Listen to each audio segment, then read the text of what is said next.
Урматтуу бүгүнкү чакырылган ушул тегерек столдун катышуучулары, урматтуу массалык маалымат каражаттарынын өкүлдөрү, бүгүнкү түзүлгөн саясий абалды өзүңөр көрүп атасыңар. Аябай оор.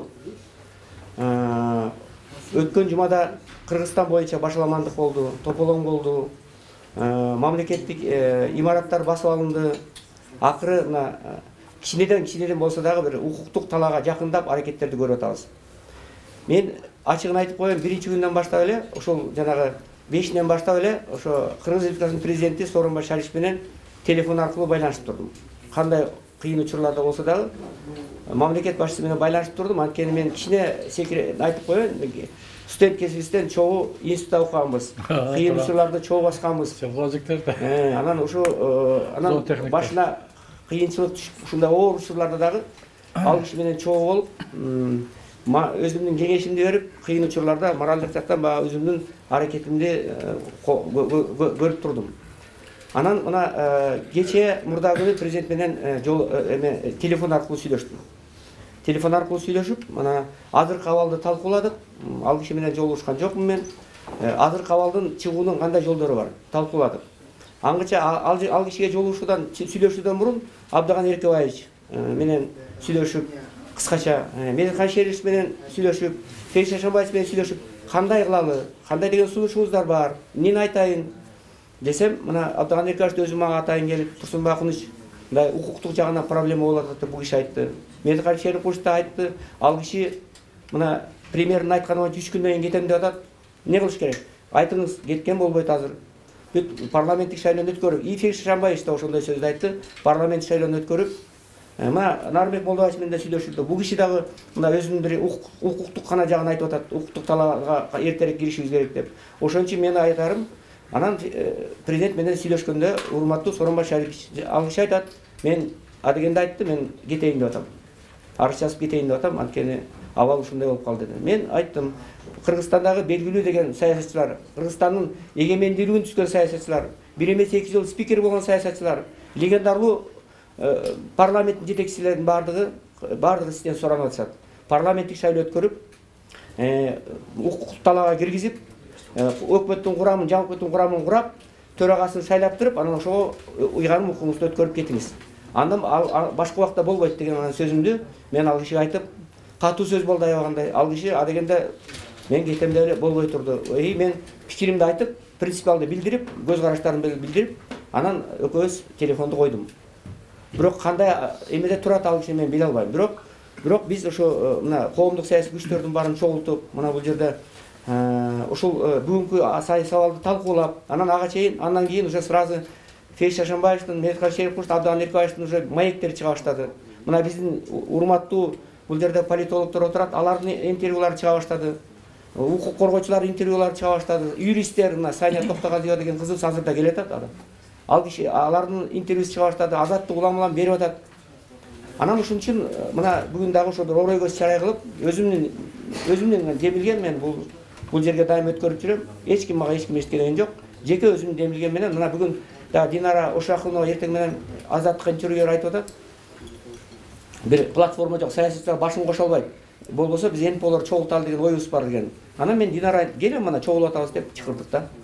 Анан мен кыскача айтайын, менин позициям мындай. Мына азыр бүт бардыгы айтып атат. Кворум болгон жок. Туура эмес шайланды премьер-министр деп атат. Менин пикирим мындай.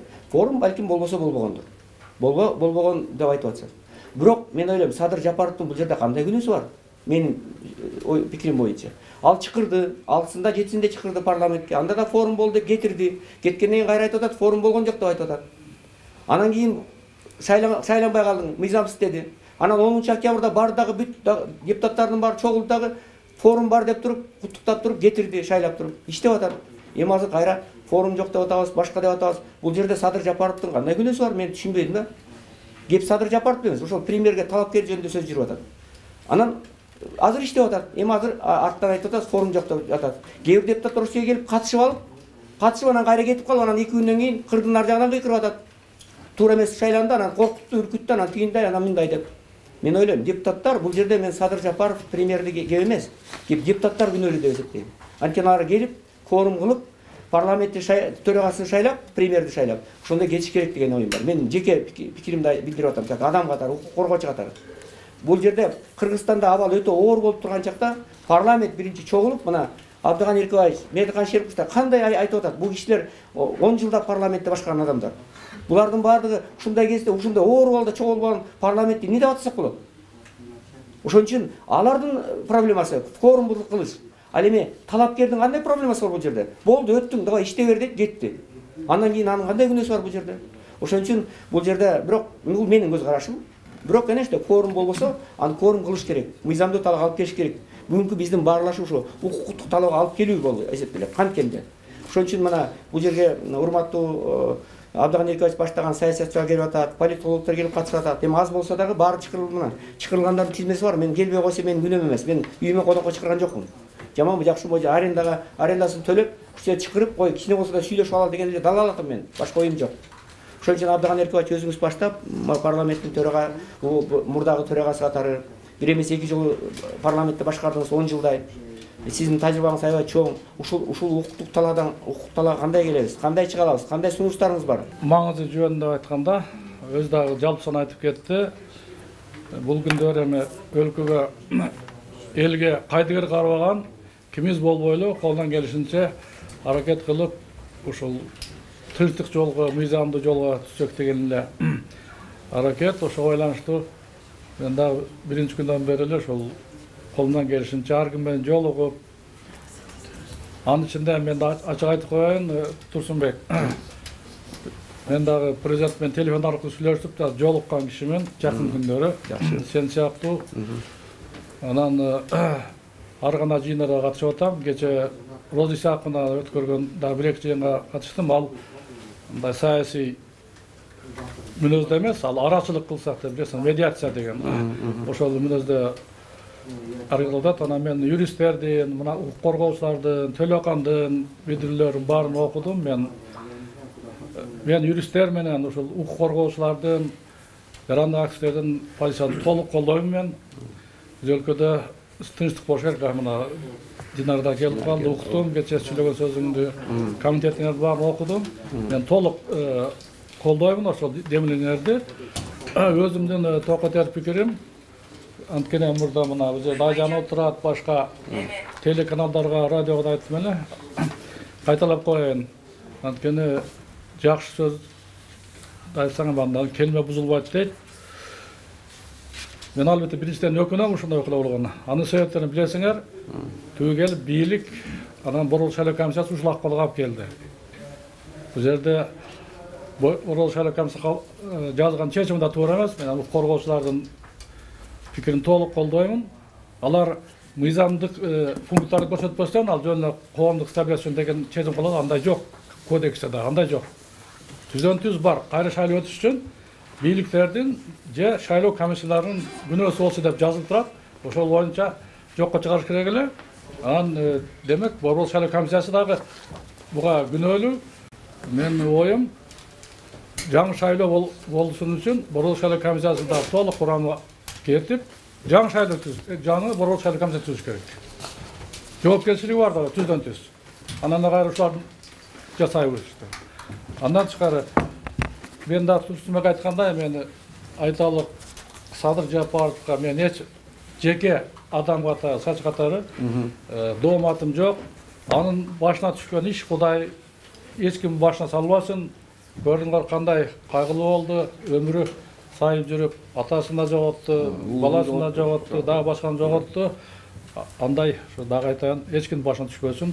Мен аны сыйлайм. Мурда эле, мындан 2,5 жыл мурда Жогорку Кеңешке, президентке ачык кайрылгам, ТКге байланыштуу. Түрмөдө жаткан бардык саясий мүнөздөгү адам баарын чыгарыш керек азыр. Тилекке каршы частично болушту, толуккан жок. Айрымдар жанагы жаңы кодекске байланыштуу жана кайра карап атпайбы?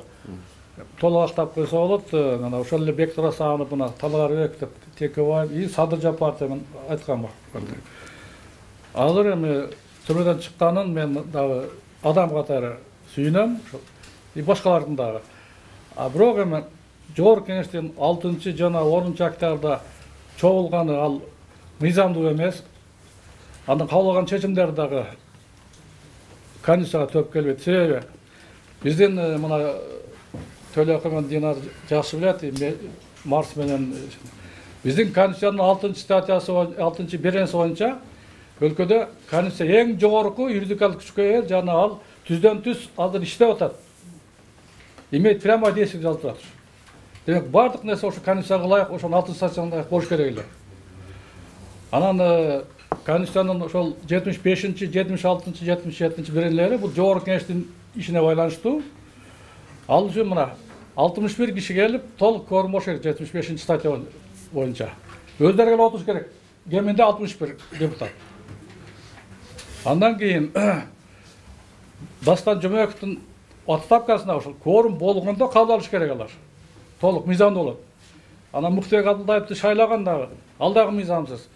Жогорку кеңештин төрагасы жашыруу добуш берүү менен шайланат. Бул конституцияда түздөн-түз жазып турат.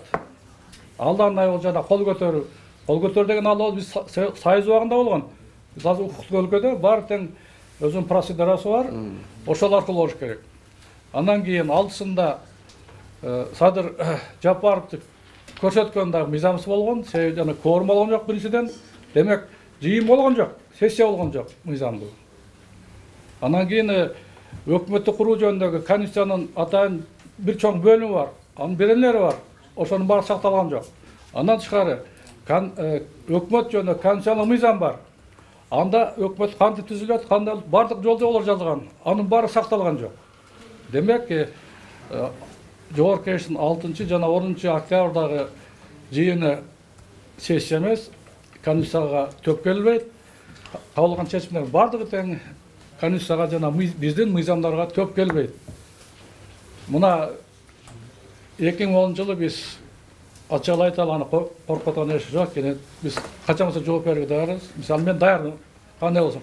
Убактылуу өкмөт эми башалам мезгилде түзүлүп калган, ал мыйзам жолу менен кеткен эмес. Ал эми башка кеп. Аны ким кандай десе, ал биз тарых алдында өзүбүздүн милдет сактабыз, туура? Ошол кырда калды. Анан бул жолу андай эмес, мыйзам жолу менен кетип аткандан кийин, андан акырына чейин кынтыксыз, бардык шексиз, күмөнсүз ошол жол менен кетиш керек. Ушул маанында мен айттым го, жеке Садыр Жапаровго эчем жок, атүгүл анын тагдырын мен абдан аябайм. Бирок акылдан кеп бар билесиздер. Улуу Грециянын эки ойчулуна байланыштуу. Сократтын жакшы ыр, Платонту эмне друг, но истин дороже. Демек, биз бирөөнү жактырабызбы, жактырбайбызбы, бирок биз үчүн мыйзам улук, конституция улук, ошол жол менен кетишибиз керек. Ошого байланыштуу мен жогорку кеңештин жоопкерчилиги жөнүндө маселенде түз айткым келет. Мына шайлалдын эмне дегендерин айтышкан жок.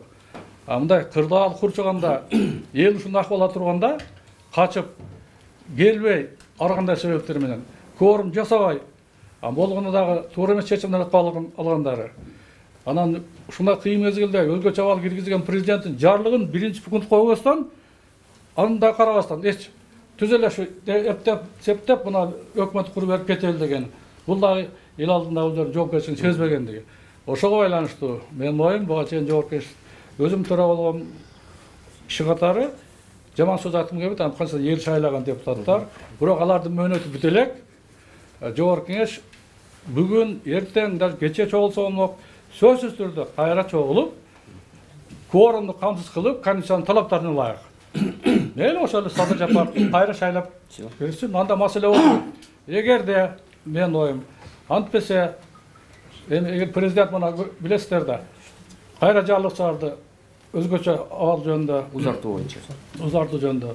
Анан чогулбаса, эгерде ушул жакын күндөрү өкмөт түзүп бербесе, мыйзамдуу жол менен, анда мен жогорку кеңешти анда аларды таратыш керек деген ойдомун.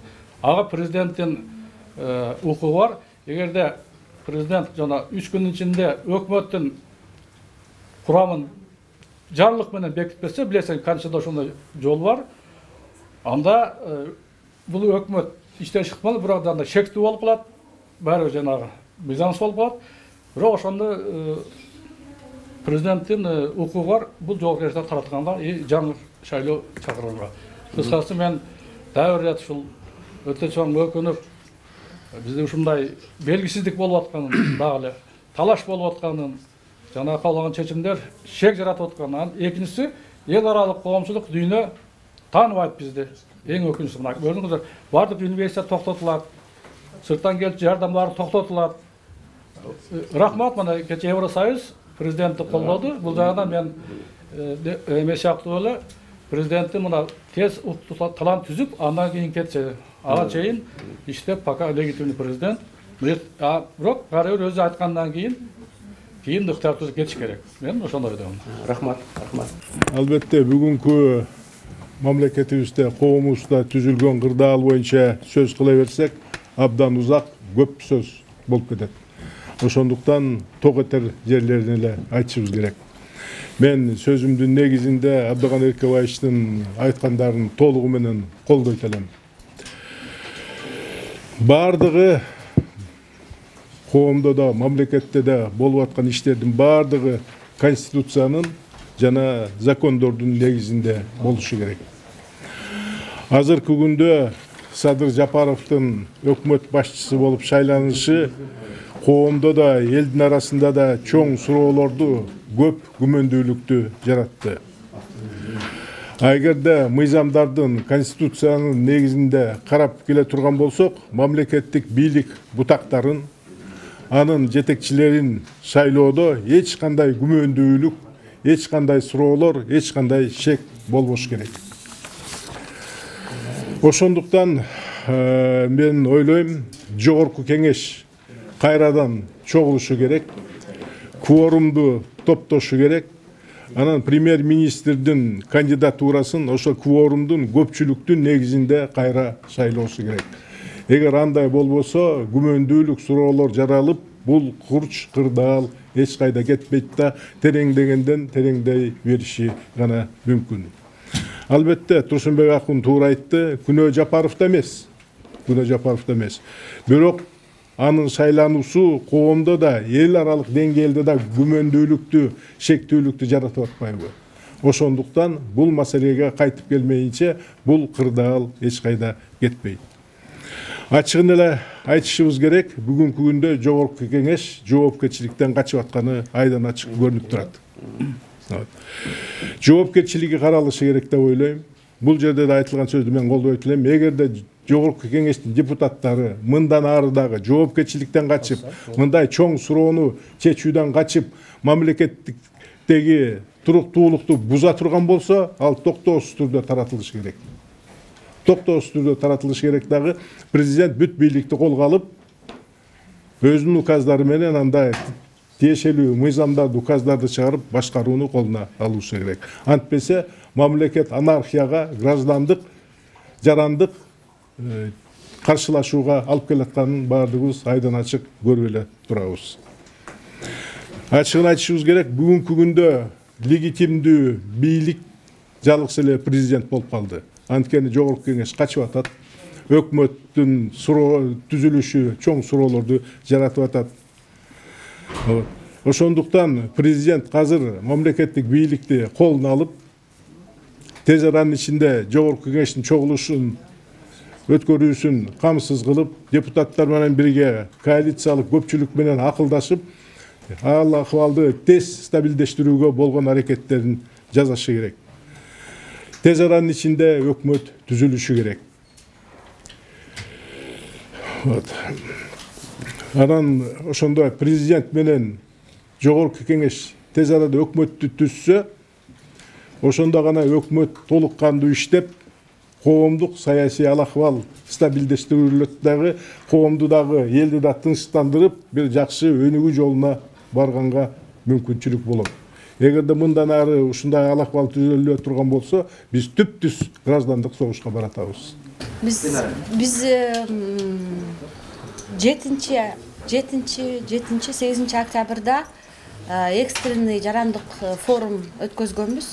Тилекке каршы аягына чейин өткөзө алган жокпуз, анткени ал жерде мындай коркунуч абал болуп, гостиницалар светтерин өчүрүп, ушу бир топтор келип алып бизди талкалайбы деп, биз аягына чейин чыкпай калдык. Бирок биз өзүбүздүн форумубузда ошол эң негизги суроолорду, бул мыйзамдуу жолуна өтүү биринчиден, экинчиден баардык саясий тараптарды бир тегерек стөлгө диалогко чакыруу. Вот ошол боюнча биз кечээ өзүбүздүн билдирүүбүздү, өзүбүздүн кайрылуубузду жасадык. Жарандык көзөмөлдөө комитети баардык саясий топторго, коомчулукка, эл аралык уюмдарга, массалык маалымат каражаттарга, журналисттерге, президентке, парламентке баарына кайрылуусун жасап атат. Ал жерде ошо баарыбыз тең, ушул тез арада, анткени күн сайын абал өзгөрүп атат. Ошол тез арада баарыбыз чогулуп, ушул бир диалогко отуруп, ошол жерден сүйлөшүп, бир макулдашуу жасашыбыз керек болуп атат. Анткени биз азыр көрүп аткандай, ар кайсы жерде топ болуп эле мындай бир эмелер, сүйлөшүүлөр болуп атат, бирок мындай ар кандай максаттарды коюп атат, ар кандай негизи идеялар болуп атат, бирок баарыбыз чогулуп, ушул бир эмеге, чечимге келсек жакшы болот эле. Ошол боюнча биз өзүбүздүн нейтралдуу площадкабызды азыр сунуштап атабыз. Азыр мына саясий партиялардын лидерлерине чакырууну жиберип атабыз. Бул жерге дагы атайын келип, мына силерге дагы айтып атабыз. Анткени эң негизги мына бизде мындай болуп атпайбы? 4-5 октябрда болгон бул эмнеден чыкты? Бул шайлоонун жыйынтыгына макул эместигилер чыгып, ошол жерде баягы протест болуп атканда, эми туура эмес укук коргоо органдар ошол жерде туура эмес провокация болуп кетти. Ошон үчүн ошондой абалга түшүп калдык. Ошондуктан биз азыр кайра мына азыр курултай деп атабыз, референдум деп атабыз, президент деп атабыз, өкмөт деп атабыз. Бирок эң негизги суроо азыр бул парламенттик шайлоону аягына чейин биз өткөзүп, парламентти шайлашыбыз керек.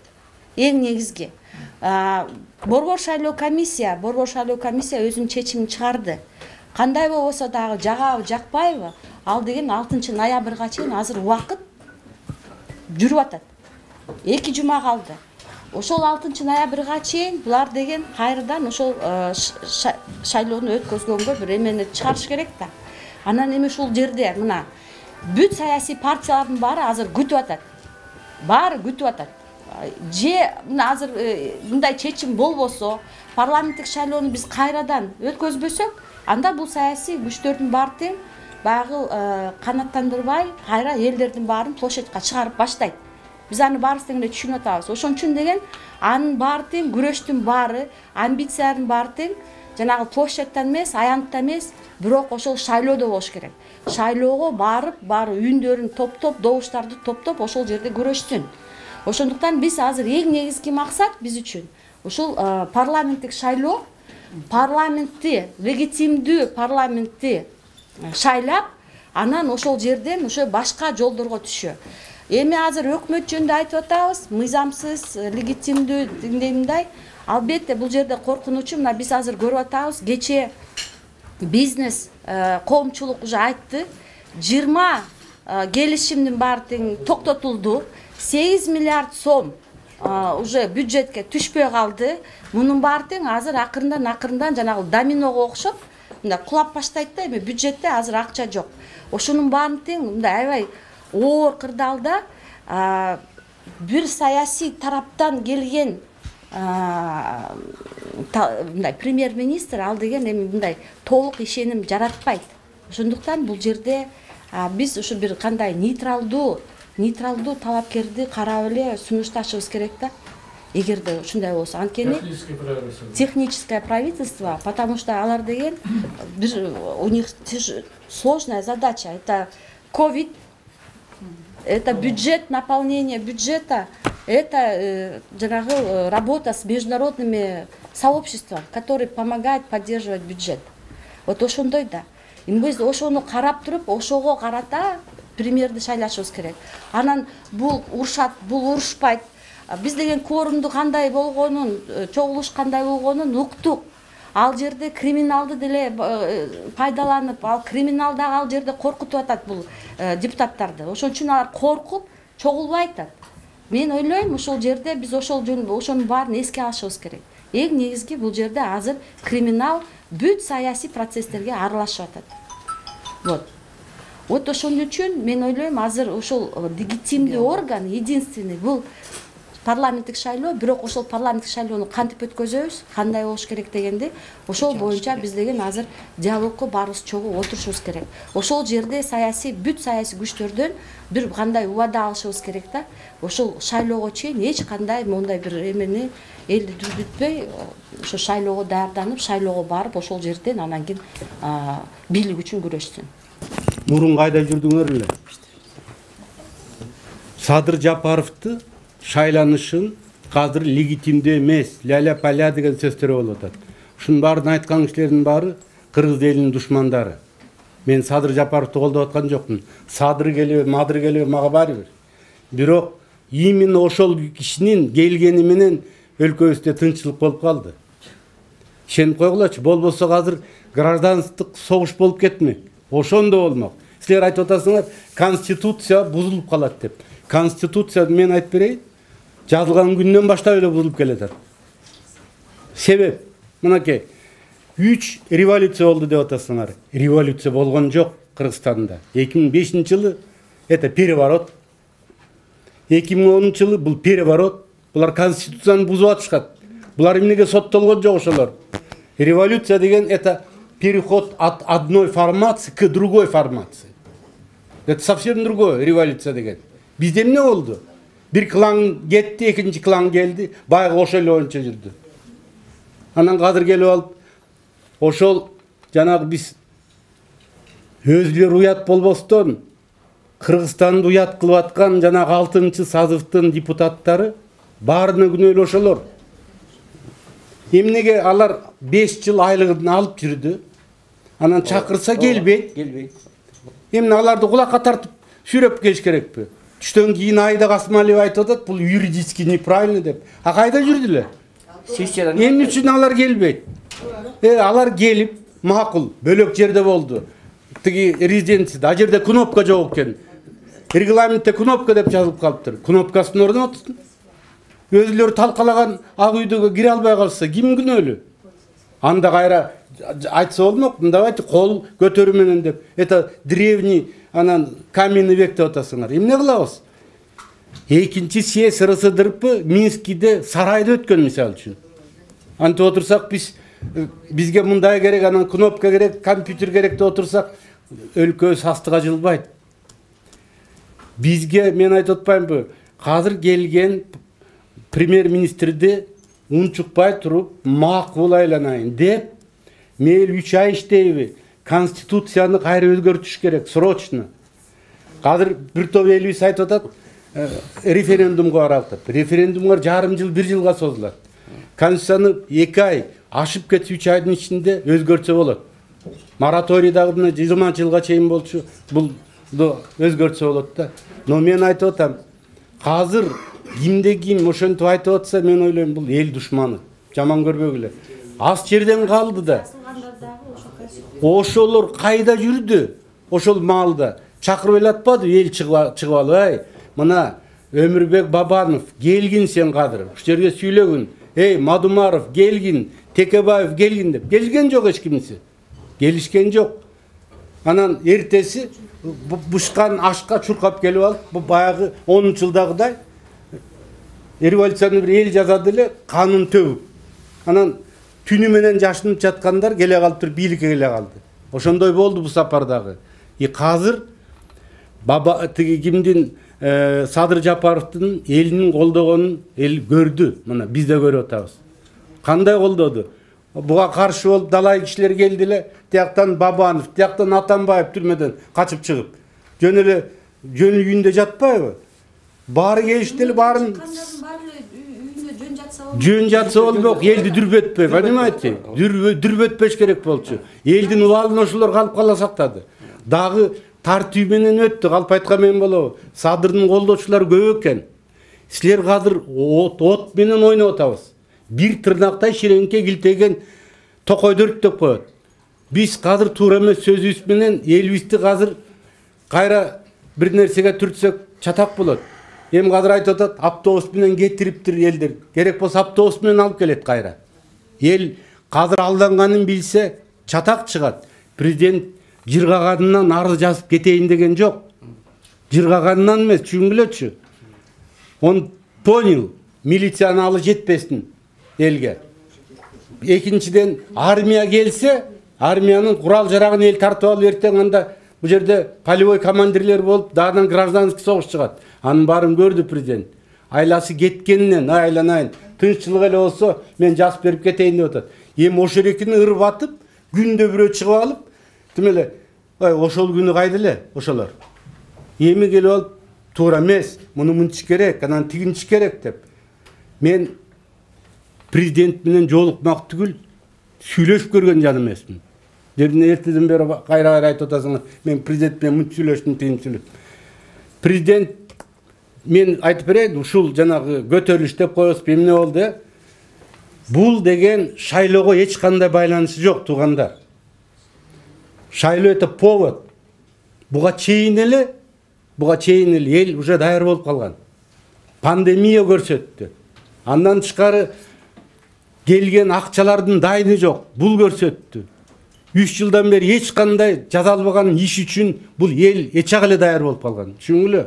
Ал жанагы шайлоонун жыйынтыгы туура эмес деп, бул повод гана болду. Ошондуктан биз элге кулак салалык. Эл менен бир бололук. Элди алдай албайбыз. Түшүнгүлөчү? Bunun жолдору жана айтылып кетти, туруп калдың, токтот деген сөзүң жаман көрбөйм. Эмне кылам? Чакырбай койсоң болмок, чакыргандан кийин сөз бербей койсоң болмок. Сөз бергенден кийин аягына чейин регламент өзүңүз айтыңыз. Пожалуйста, болгондо ошол азыр мейли отурсун, мейли биригип столго отурушсун, бирок элибизде тынччылык болсун. Самый главный тынччылык болсун. Турсунбек Акун, урматтуу Эркебаев мырза, урматтуу агай. Бул бүгүнкү жолугуп аткан талкуу, бул тарыхый сыноо деп коет. Туура айтып атасыздар. Сиздин айткан менен да биз макулбуз. Мырза Эркебаев айткан менен да макулбуз. Мырза Дүйшөбаев айткан менен да макулбуз. Анткени ар тарапта ошо биринчи башталгандан баштап, морки балдарды аткандан баштап, керек болсо вице-премьер жанында турган айткан балдарды атпагыла деп.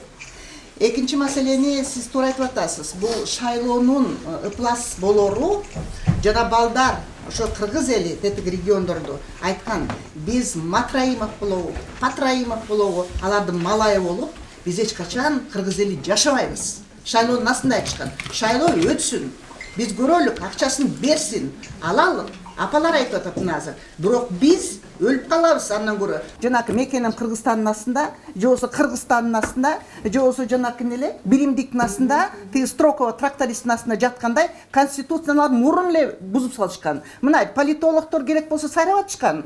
Бүгүнкү кырдаал таптакыр сиз айтканда башка. Бул башка Кыргызстан. Ел таптакыр башка. Элдин нуксага бул 2010 жыл эмес, Чуркапар туруп эле тиги бийликти басып алып эле анан өлгөн балдарды комиссия эметип эле анан баары жакшы деп бүгүнкүгө чейин тиги балдарга акыйкат алып келбеген. Мынакей Мырза Эркебаев да билет, комиссиялар эмгиче акыйкат алып келген жок. Бул деген аябай толуп кеткен кыргыз элинин кайгысы. Керек болсо баткендик алайлык таксисттер балдар айтты, ошол коголгон болуп атканда. Эжеке, биз эмнеге кетебиз? Же зарплат көрбөсөк, же бир тиги нан көрбөсөк, же бир ысык чай көрбөсөк, апабыз оорулуу, атабыз оорулуу, пандемия убагында өлүп калдык. Канакей ошол парламент, канакей президент деп алар шайлоого чейин эле бычып коюшкан.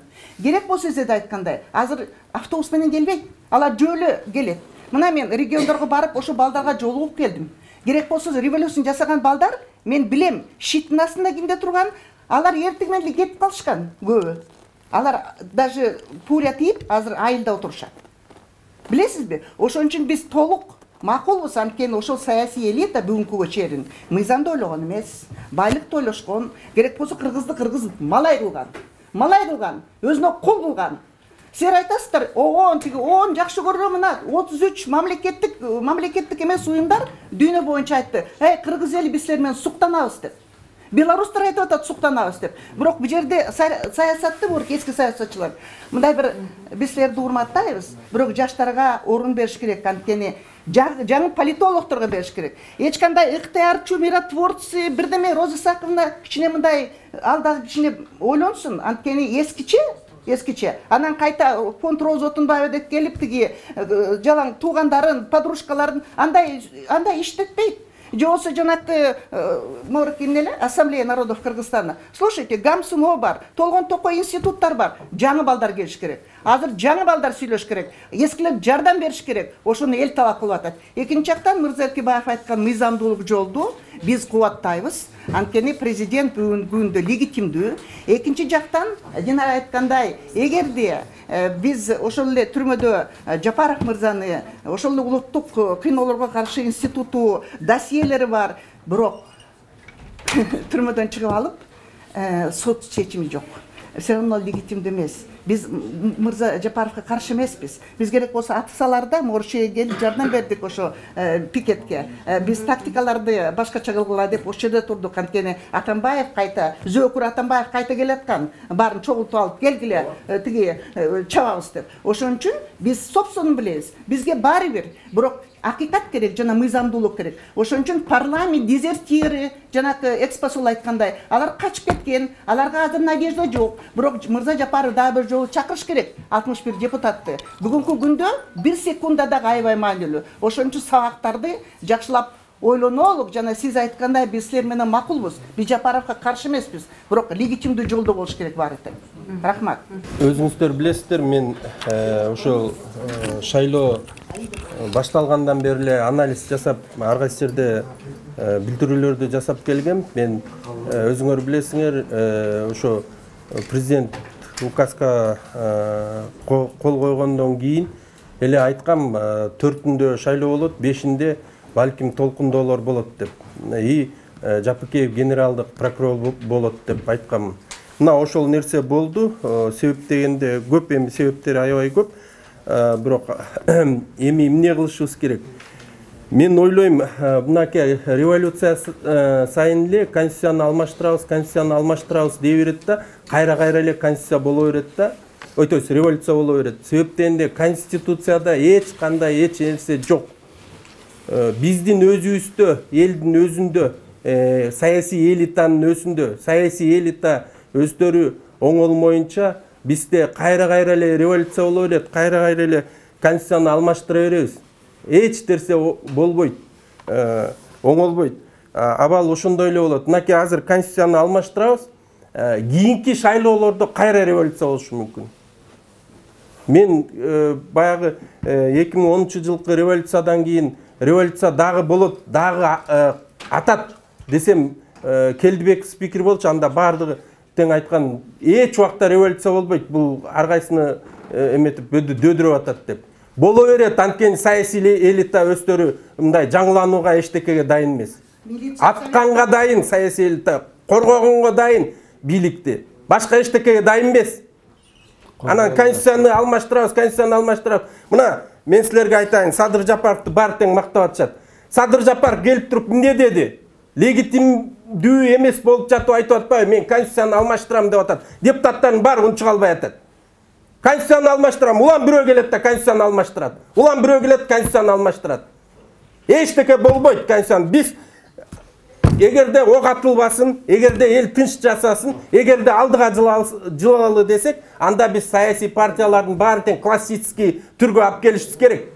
Сооронбай Жээнбеков парламенттин алдына айткан, шайлоо өзү утуп чыккандан кийин. Келгиле, мына саясий партиялардын мыйзамдарын баарын которуп бергиле.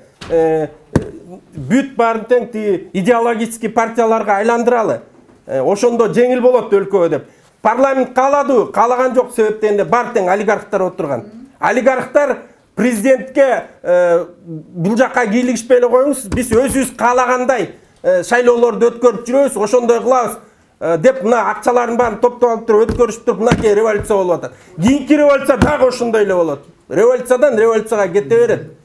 Милицияны реформа керек. Ошондуктан жанагындай классический вариантка өтүш керек. Мына конституцияны эгерде президент азыр алмаштырса, Европада кылып 7 партия идеология боюнча 7 идеология дүйнө жүзүндө таанылган. Ошол идеологиялык партияларга өтүш керек. Анан ошол партияларга мүмкүнчүлүк түзүп бериш керек. Анда жанагындай талаш болбойт. Там 3%, 7%, 10% коебуз деп талаш болбойт. 3% койсо да баары өтөт, 7% койсо да баары өтөт, 5% койсо да баары өтөт. мына ушундай прогрессивдүү бир эмелерди жылдырып механизмдерди киргизип аны алдыга жылганга умтулуш керек да, анан кийин 300 партия коюп алып туруп 5 өтөт, калганы өтпөйт дегенде албетте революция болот да, күн сайын революция болот. Ошондуктан эгер конституцияны алмаштырабыз десе, анда биринчи кезекте ал жерде саясий партияларды идеологиялык негизге өтүш керек, конституцияга жазылыш керек. Жети идеология. Бизде кыргыздар болбойт да, аны жазпай койсок дагы революция кыла беребиз. Жатыш керек жети идеологияны. Суроо берейинчи. Сиз айтып койсоңуз ушу политолог катары, ушу Борбор шайлоо комиссиясынын бүгүнкү чегине отурганы туурабы? Бир бала каза болду. 850 бала азыр тиякта жатат. Ошо сиз айтканга биз макулбу 100%. Бирок Борбор шайлоо комиссиясынын статусун эмне кандай кылышат? Айтсаңыз. Эл күтүп атат. Негизи мен ушунун баарына тең азыр токтолом, эгер мүмкүнчүлүк берсеңер. Негизи мен ойлойм, мындай мына революция болду. Революция болгондо, же болбосо президент жаңы келгенде баары тең жаңырыш керек, жаңы саясат, жаңы багыт кетиш керек. Мисалы үчүн мына Сооронбай Шарипович президенттикти утуп келдиби? Бүт саясий жанагы камалгандардын баары чыгыш керек болчу. Шайлоого кетип баратабызбы? Бүт саясий камалгандар баары чыгып, баарына мүмкүнчүлүк берилиш керек болчу шайлоого чыкканда. Ошондо мынандайлар болбойт да. Ошондо мынандайлар болот. Бул дүйнөлүк практика. Биз ошолорду жасабай атпайбызбы? Баарын тең чыгарып, анан кийин тиги коюп коебуз эмеге. Мынакей барып кайра териштирүү кылып, кайра неметип алып. Элдин баары билет да алар деген саясий негизде камалган. Аларды кармап отура бергенде болбойт. Саясатка катыштырбасаң ушинтип революция болот. Ошондой дүйнөлүк практикадагы болгон бүт өлкөлөр өткөн нерселерди биз жасабай атпайбызбы? Ошондон анан революция келип чыгып атат. Себеп дегенде баары тең билип атат, мыйзам сакталбай атат. Мындай саясий элитада жанагы эме жок. Мындай бирдиктүү бир эме жок да, биримдик. Ошондуктан болуп атат. Анан Борбордук шайлоо комиссиясы дагы эгерде ушундай мындай эмеге кетсе, сөз жок түрдө кетиш керек эмеге. Отставкага кетип, жаңы Борбордук шайлоо комиссия түзүлүп, анан ошонун негизинде шайлоолор жүрүш керек. Себептен эл ишенбей атпайбы? Эң негизги нерсе бул эмне? Шайлдабекова эч ким ишенбейт да.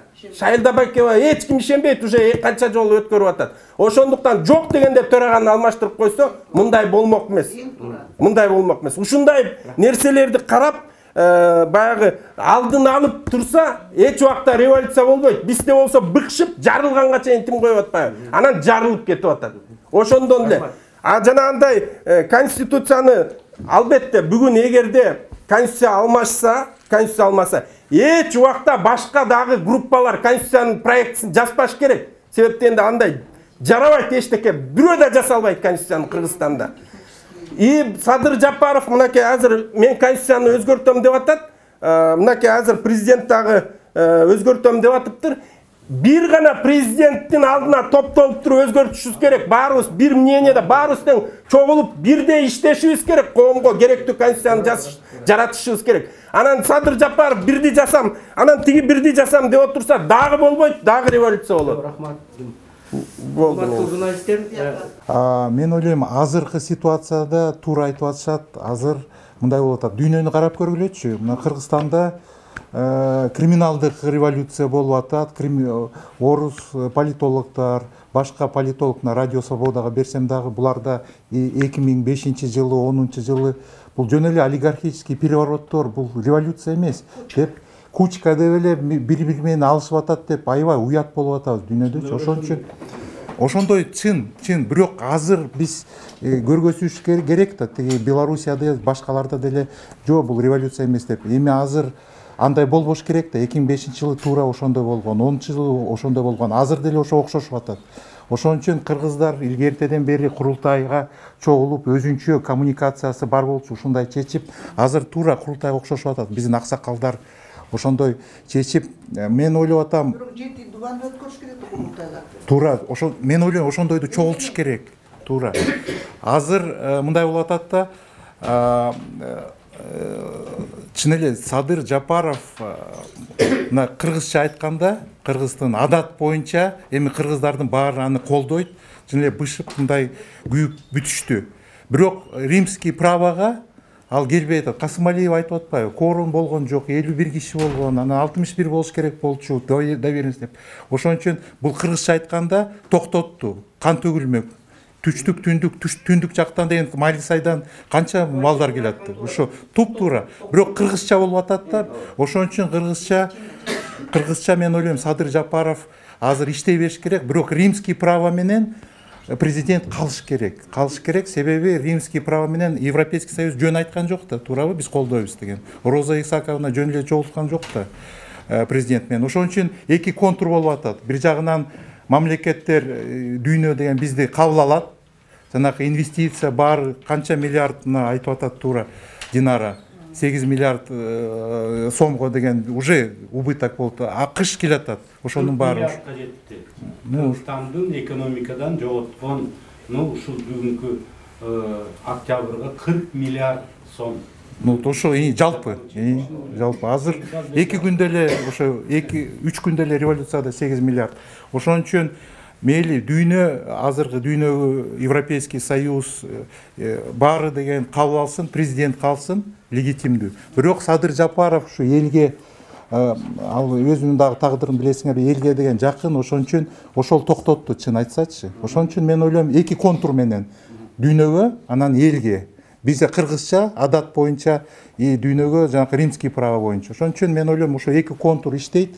Бирок азыр президент жаш, бул революцияны жасагандар, бул волонтер болуп шаардыктар эч качан катышчу эмес. 2005-10 жылы азыр дагы период болсо, ушу шаардагы деген жаш неправительственный сектор, ошолор ошо горожане революция кылды. Ошон үчүн азыр ошону эске алып, азыр түзүш керек да, жаңы парламентти, жаңы жанагы өкмөттү түзгөндө ошонун баарын деген учетко алыш керек. Илгертеде эле жанагы бири-бири менен сүйлөшүп, элита мына туура айтып атат. Баары качып кетип анан эртең менен кайта пайда болгону ал туура эмес. Ошон үчүн азыр президент азыр баарын түшүндү, эл эмне каалап атканын түшүндү. Ошон мен ойлойм ошо гражданский коомду ошонун баарын интеграция кылыш керек. Өскөн жаш балдарды интеграция кылыш керек. Мамлекетке алып келиш керек. Антпесе болбойт, кайта революция болот. Антпесе революция эмес, жанагы Михеев айтып атпайбы? Булар перевороттон чыкпайт, башы чыкпайт дейт. Бизди уят кылып атат. Ошон үчүн биз өзүбүзчө чечип көргөзүш керек.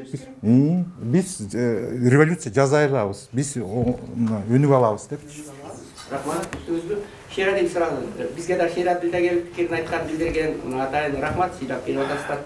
Сізге біріншіден резолюцияны қабыл алып қойған, аяқтап атабыз, анан жігіті еніне айтсын. Қанақи резолюция почитай.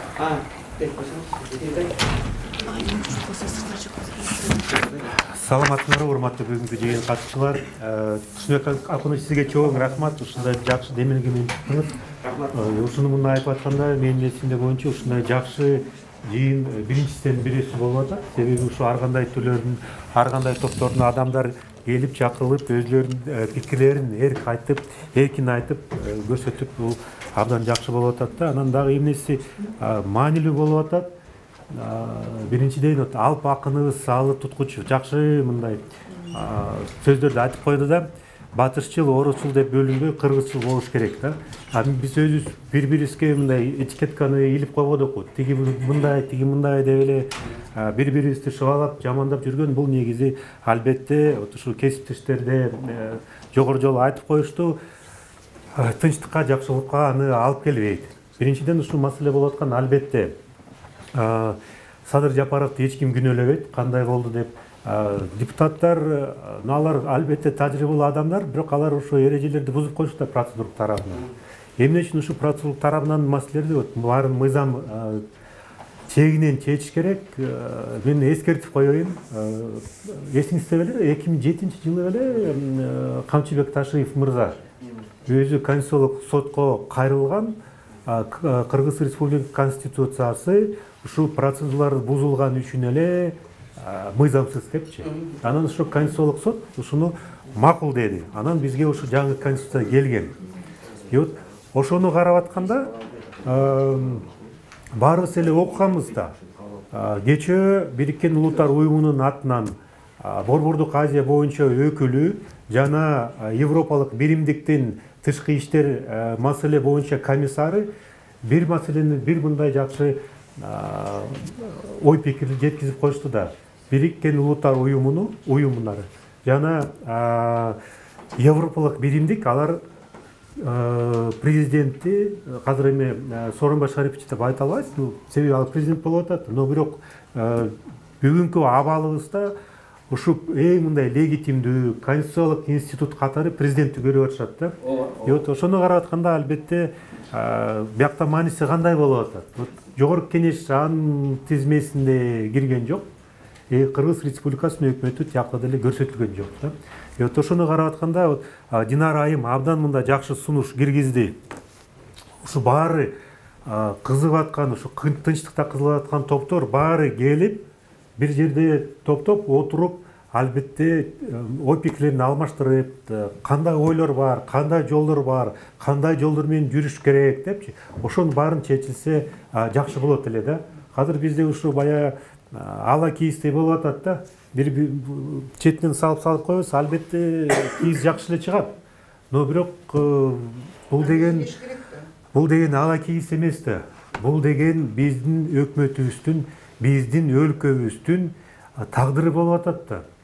Вот анан дагы бир жолу кайталап коеюн, вот кыргыз элде жакшы мындай макал талаптар бар да. Мисалы биринчи атасынын байлыгы баласына жукпайт, но бирок мен дайыма кошуп атам да, атасынын мурасы баласына жугат.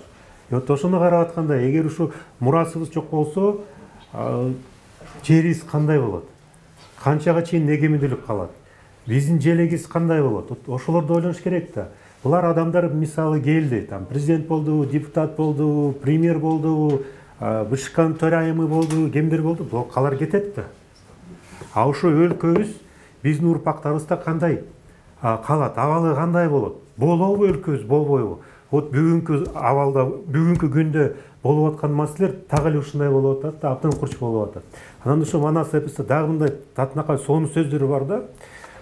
Өзөктөн чыккан өрт жаман, өзүңдөн чыккан жоо жаман. Вот ошону карап атканда бири-бирибизди жоо катары көрбөй, биз бирликке келсек, бир ушундай маселелерди так чечип турсак, абдан жакшы болот эле да. Кайсы жол менен болот, ал башка маселе. Конституция болобу, конституциялык реформа болобу, но бүгүнкү күндөн карап атканда 5-октябрда чыккан биздин мындай активдүү жарандар, алар негизи бир эле максат болчу, шайлоонун жыйынтыгы кетсин деп.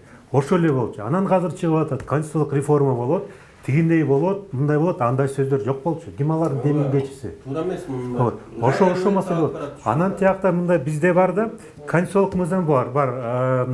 Кыргыз Республикасынын президентин жана Кыргыз Республикасынын Жогорку Кеңешинин депутаттарынын шайлоо тууралуу конституциялык мыйзам бар. Тиякта баардык процедуралар, мөөнөттөр бекитилген. Аларды да азыр бузабыз деп атат.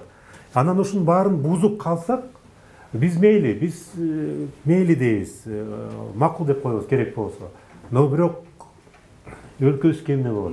Эгер ушу баардык процедуралык маселе менен бузулган адамдар бийликке келип калса, мисалы, бизде азыр COVID-19 бар да, ал баштап атат. Бизге гуманитардык жардамды кимге берет? Себеби Кыргыз тараптан ушу кол тамганы койгон адамдар жок болуп атат. Мыйзамдуу жол менен баарын чечиш керек да, мыйзамдуу. Парламент шайланышы керек. 6 октябрда болбой калды деп жарыяландыбы? Вот 6 ноябрга чейин чечимди чыгарыш керек, 45 күндүн ичинде жаңы шайлоону өткөрүш керек. Каяктан конституциялык совещание? Муну шайлоону өткөзүш керек, анан ошо маселе болуп атат. Азыр баарын ушу мыйзам чегинен караш керек, баарын таразалаш керек. Эгер бирөө мындай жеке амбициялар болгондо, аларды келгиле отуралы, сүйлөшөлү, кандай жолдор бар, кандай адамдарды чакырса деле болот эле, андайлар бар да. Анын баарын чечсек жакшы болот эле. Муксамар, мен кандай болгон асканын айтып берейинчи, ниеттебей. Значит, мындай болгон аттар да, шайлоону кайрасын эле. Мисалы үчүн жанагы 3 партиянын биримдик мекеним Кыргызстан, Кыргызстан үчөөн шайлоого катыштырбайбыз деп атты. Эгер ал жеке эле 3 партия катышпай калып, анын ичиндегилер бөлөк партия кирбеш үчүн 3'ü катышпагандан кийин ичиндеги тизмедегилердин баарын дагы регистрация кылбайт экен. Центральный избирательный комиссиячы. Мындай закондо жок да. Эми укпайсыңарбы? Мына азыр ушуну сунуш кылып атыптыр. Уксаңар, мен болгондо айтып берейин. Нөлдөн башталган атыптыр. Жана көп эки сунуш болот атпайбы? Бир сунуш. 16 партиянын 3-өн тизмеден алып коюп, калган 13 эле партия шайлоого бара берсин деп. Андай эмес, кайрасын эле кайрадан нөлдөн башталган атат да, бул бир. Экинчиден да бир сунуш болуп атат. 3 партияны алып коюп, 3 партиянын добушун аны жанагы ким берип атат деген. Абдраимов да? Туйгуналы берип атат. Калганын чачыратып ийсин деп. Ал да туура эмес. Аны ошондуктан кайра нөлдөн башталган атыптыр. Бул бир. Экинчиден президент эгерде өзүнүн указы менен шайлоонун датасын айтпаса, анда Центр избирком өз алдынча бериш керек. Мына ал мыйзам туура. Мынакей 20 октябрда булар жарыя кылган атат да, примерно. Чтобы 20 ноябрда, декабрда шайлоосун деп. 2 ай берилип атат, 2 ай. Мисал үчүн мурун 1 ай агитацион ишке берилсе, азыр 20 эле күн берген атат да. Ошонун үстүнөн иштеген атат. Андан кийин жана табылды, өзүң туура айттың. Пока биз конституцияга идеологиянын боюнча партиялар бөлүнбөйүнчө болбойт деп. Бирок сунуштар көп. Чын эле 270 партия бар. Мисал үчүн Казакстанда болгон 6-7 эле партия бар да. Вот андан ашык эмес. Бөлөк жерлерде деле бар. А бизде жанагындай болуп атат. Бир сунуштар бар. Ушул эле шайлоону трехступенчатый атыгылалык деген жогорку кеңешке. Биринчи, мисал үчүн айыл өкмөттөрү тигилер булар, алар өзлөрүндө айылдык депутаттар бар да. Алар танда бирөөн районго квотировать этет, райондо бирөөн облуска, облустан ушинте отурган тетик элден чыгып келген депутат болгон атат да. Мисал үчүн мындай дагы сунуштар бар. Эми сунуштар көп, бирок анын баарына убакыт керек, а бизде убакыт жок болуп атпайбы? Рахмат. Сизге биринчиден рахмат, ушу тейлик столун уюштуруп, ушул площадкада эркин талкуулоого мүмкүнчүлүк түзүп берип жатканыңыздар үчүн. Жана мен ушул жерде угуп отурдум, ушул улуу муундун өкүлдөрүн угуп отурдум, юрист эжелерибиз айтып отурду, ушул саясатчы агай сиздин сөзүңүздү угуп отурдум. Бул жерде ушул легендарлуу парламенттин өкүлдөрүн угуп отурдум. Жана ошол негизи партиянын атынан, анын партияндан тышкары жаштардын атынан, өзүмдүн атынан дагы айта кетчү маселелер бар да бул жерде. Бул жерде ошол революцияда ким жүрөт? Өзүңүздөр жакшы билесиздер. Эң алгач, эң алдында жаштар гана жүрөт. Улуу мундун бир дагы өкүлү жок. Легитимдүү орган албетте жогорку кеңеш азыркы учурда легитимдүү. Президент албетте легитимдүү. Бирок ошол жараат алган 900 адамга ким жооп берет? Бир бала каза болду, дагы бир баланын колу жок, колунан айрылды, дагы бир баланын көзүнөн айрылды деп атат. Дагы бир балдарыбыздын кандайдыр бир оор жаракаттары бар. Ошолорго мисалы ким жооп берет азыркы учурда? Ошонун үстүндө ойлонушубуз керек. Президент легитимдүү албетте. Бирок ал кайра келе турган болсо, абал кандай болот? Жогоруда айтылып өттү. Эгерде ошол 6-5 октябрда болгон революция албетте бул шайлоонун жыйынтыгы үчүн, бирок ага чейин келген көптөгөн маселелер бар. Бышып калган көптөгөн маселелер ошонун негизинде дагы болду да албетте бул. Эгер президентибиз келсе кандай болот деген суроо дагы тынчсыздандырбай кое албайт. Жана ушул абалга келгенибиз, ушундай бир туңгуюкка келип кептелгенибиздин бирден бир себеби албетте мен бул ошо улуу муундун өкүлүндө дагы күнөө бар деп эсептейм. Албетте бир адамды гана айта албайм. Силер ушул легендарлуу парламент силер баштагансыңар, же болбосо кийинки көрүнүктүү саясатчылардын атын жеке атоодон алысмын. Жалпы баардыгыңыздарды күнөөлөп кетем жаштардын атынан. ушул туңгуюкка кептелгенибизге сиздер жоопкерчиликтүү болуп турасыздар.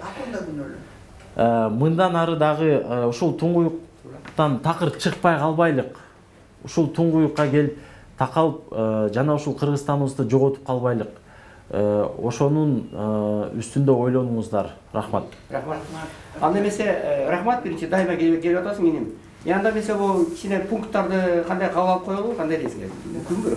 Бир билдирүү кабыл алып коелу? Мен биринчи окуп коеюн. Кыргыз Республикасынын легитимдүү президенти Сооронбай Жээнбеков кызматтын мөөнөтүнөн мурда тапшыруу тууралуу ниетинен кайтып, бул жерде жаңы конституцияны кабыл алынып деген турат. Жаңы парламент шайланып, өкмөттүн жана жаңы курамын бекемейинче кызматын тапшырбай турсун деп жаздык. Кандай дейсиңер бул пункт боюнча? Жаңы конституцияга каршы болот атпайбы?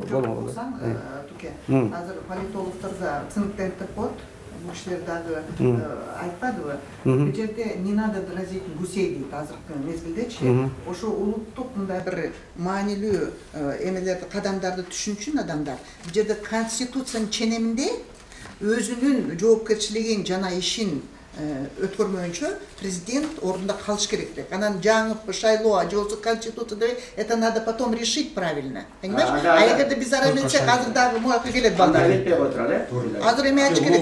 Биз президент легитимдүү. Признаем легитимность президента и требуем шайлоонун мыйзамдын негизинде аткарып туруп шайлоону алып может быть так, исполнить свои конституционные обязательства. Все. Аткарсын. Болду. Исполнить свои конституционные обязательства. Ошол баарын айтат. Да. А потом решим. Шайлоону өткөрүш керек, эмнечиш керек.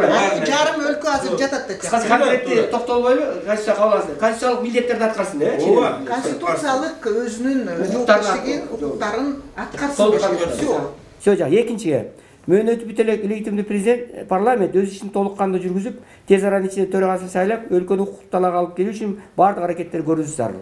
Муну да айтыш керек, укук коргоо тил мененчи парламент конституциянын ченеминде өзүнүн жоопкерчилигин ишин алып барып, ишин алып. Ушул постреволюционный кризисти чыгууга тез арада чечкиндүү аракеттерди конституциянын ченеминде аткарып. Все. Конкрет төрагасы сайлап тигүү дебейли. Жакшы пилот. 3-10 октябрда өткөн жогорку кеңештин сессиясында премьер-министрдин шайлоо каттоо көптөгөн күмөнөөлөрдү жаратып, тиешелүү кворум болбой калгандыгы тууралуу жетиштүү далилдер келтирилүүдө. Ошондуктан жогорку кеңеш сессиясын кайрадан өткөрүлүп, премьердин толук кандуу жана мыйзамдуу шайлоосу өткөрүлсүн деп жазылган. Ошону бир эле пункт менен кошуп коесузбу? Грамотно, что азыркы процедураларды болуп аткан легитимдүү форматка киргизиш үчүн морки чогулуш керек, морки дезертирлер. Сессия чогулсун. Жогорку кеңеш сессиясы болуп, чукулар чогулуп, ушуну процедураны эмеге процедураларды легитимдүү форматка киргизсин деп, общий деп айталат. Так, 4-чү. Президенттин түзүүнүн катышуусу менен конституциялык кеңеш өтүп, аны конституцияга кабыл алуу кереги жок. Муну алып салалы, кереги жок. 5-чи. Жогорку кеңеш тез аранын ичинде парламентке өтүү тууралуу 7% тосмону алып салып, аны 5 же 3%га төмөндөтүү жагынан тез аранын ичинде карап, бул тууралуу жаңы мыйзам кабыл алынсын дейт. Парок. Жана айтпадыңарбы, канча парок болуш керек жана борбор шайлоо комиссиянын статусу.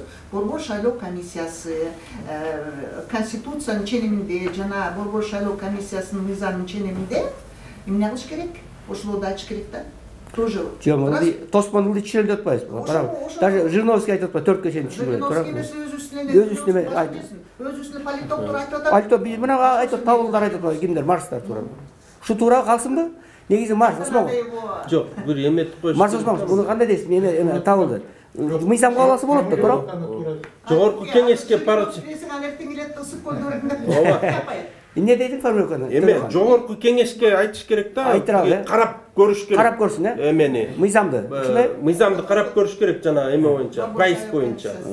Тосмо боюнчабы? Ооба, жогорку кеңеш анан шайлоо, борбор шайлоо комиссиясы. Бир статьясын өзгөртүп, борбор шайлоо. Там эмени процентле 3пү, 5пү ылдый түшүрүп коюш керек. Жок, тосмону ылдый. Тез аранын ичинде мыйзамды алыш керек ошо боюнча. Ылдыйлап, э? Мыйзамды өзгөртүш керек. Все, жакшы. Акыркысы кабыл алган чечимдерди көзөмөлгө алуу жана түзүлгөн кырдаалды укуктук талаапка келтирүү максатында өлкөнүн жетекчилиги менен жолугушууларды өткөрүү үчүн 4-5 адамдан турган бир уюштуруу комитет түзүлсүн дегенбиз. Эң сону мына Динара, сиздер вот надо. Жок, ушул 4 комитет дегенбиз. Анан мен ойлогом да, могу 3 аксакал келмек да бүгүн. Бирөө келди, Абдыган Эркебаев. Мирка Шерип Куч келмек, Кулов деп мен ойлойм да. Аксакалдарды жакшы сыйлайбыз. Бул киши айтып атпайбы, может экен. Мынакей. Бери карасаң сатыңыз ким? Мухаммедти киргизиш керек. Политологдордон бирөөнү киргизиш керек. Ким революция болот деп айтылды. Кимге айтасыңар? Вот ошол кишини киргизиш керек. Политологдор өзүнчө отуруп алып туруп баары тең эле для нас одинаково, мы их очень уважаем. Бирок жаңы чечтеш керек да. Бирөөнү эметиш керек да, вы будете где-то там собираться. Бирок кто-то будет озвучивать. Жарандык коомдон Динараны, анан экспорт катары Бирденөдөн Аиданы киргизип койгон. Потому что бизде толгон токой сунуштар бар. Тетиги укпагы жана түрмөдөн чыгарыш керек. Ай, саясатчыларды отуругулачы. Балам айтпады, а жерде чирип аткан, президент айтпады, өлүп аткан аялдар бар, рак ооруп. Тиги коляска менен жаткан киши бар. Бала бар 18 жаш. Төлөкан, бул жерде президент менен премьер спикер менен жолугуп сүйлөшүп, могу абалдан кандай чыгабыз деген адамдар керек болуп атат да. Гуманный сенге чөй макул гуманный кадамдарды азыркы бийлик жасаш керек. Чөй могу аксакалдардан жок дегенде бир экөөн кошолуп, мен кашер кошуп коюп. Кош Туке, Текебаев, тиги. Жок, төртөн тең эле кошуп туруп эле анан тиги могу эже айткандай кылып бияктан да кошуп. Полиция бир экөөнү кошолуп, бир 5 киши деп турган да. Анан бул баламды кошкон партиядан. Ооба. Жок, партиялардан анда бирден кошуш керек болуп калды. Анда кошкондо болду. Жок, мындай эми партия кошсоң да баарынан кошуш керек. Туура анан анткенде болбой калат. Андан көрө мындай кылалы, могу 3 аксакал менен Нарымбек Байкенди кошолуп туура айтты. Бүгүн аябай жакшы эметти. Марста кошолу, кандай дейсиңер, э? Марс Осмон кошолуп полициянын ичинен. Анан 4-5 киши туура ушул түшүнүктүү ошол все. Ушул чечимдер кабыл инде айтабыз. Морки сиздер айткыздыңыздар, бул Мухаммед айтып кетти. Азыр биз больницаларга барганда жана көзү алып кеткен балдар, колу жок, куту жок балдар, эми кечкеле могу саясатты айта бересизби? Гуманный барбы, бизде жүрөк барбы?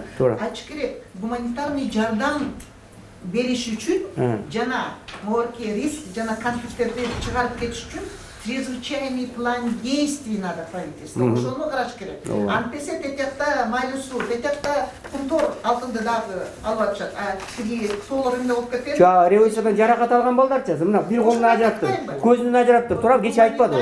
Гуманитарный кризисный план действий надо помощи. Как в чрезвычайной ситуации, так и пострадавших. Антесе болбойт да. И түрмөдөн чыгаш керек жанагы, называется Мандела принципи боюнча, люди с особыми потребностями. Бир группасы 35 киши өлүп атышат. Чыгарбайбы? Анда эмесе, урматтуу бүгүнкү тегерес столдун катышуучулары, аябай бүгүн жакшы сунуштар айтылды. Мына 5 кишиден турган бир уюштуруу комитет түзүп атабыз. Ошол уюштуруу комитети Анда кошуп койгула да ичине жаным эле мускулдук саясат. Динараны кошобуз да. Динара.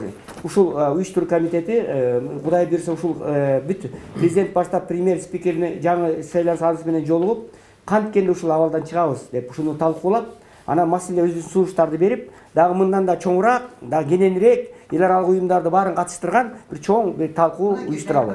Мына дагы деген оюм бар. Иштедик да, сен билесиң, азыркы мусмандар деп, урматтуу катышуучулар. Жанагы Мураттычы биздин уюмдан катыштырып койгул, анткени бүт донорлор менен бизде бир 75 донорлук уюмдар баары менен кризис деген бар.